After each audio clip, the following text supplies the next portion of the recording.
প্রথম আসেন আপনি যে রায়টা দিল সেই রায়টা কিন্তু মেয়াদ উত্তীর্ণ জাজমেন্ট হয়ে গেছে।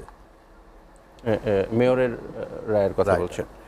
কারণ রায় দেওয়ার পর যখন আপনি আসলেন গেজেট নোটিফিকেশন নিয়ে আসতে আসতে 14-15 দিন টাইম ছিল, আপনি তাল বাহানা বলেন আর যাই বলেন না কেন, ওটা মেয়াদ উত্তীর্ণ হয়ে গেছে। আপনি বসতে পারলে কয়দিন থাকতেন সেটা ভিন্ন প্রশ্ন, নাম্বার 1। নাম্বার 2, আমরা বাই ইলেকশন কিন্তু জানি। বাই ইলেকশন বলতে একজন সংসদ সদস্য 5 বছরের জন্য নির্বাচিত হয়।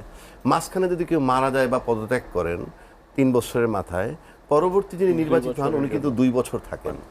সুতরাং আপনার টাইম এক্সপায়ার হয়ে গেছে, নো ওয়ে, আপনার কোনো টাইম নেই, আপনি তো 5 বছর থাকতে পারবেন না। কাজেই এটা মেয়াদ উত্তীর্ণ, নাম্বার 1। নাম্বার 2 হচ্ছে এখানে একটা কনস্পিরেসি দেখি আমি, কারণ আপনি একটা প্রজ্ঞাপন জারি করে সমস্ত সিটি কর্পোরেশন, উপজেলা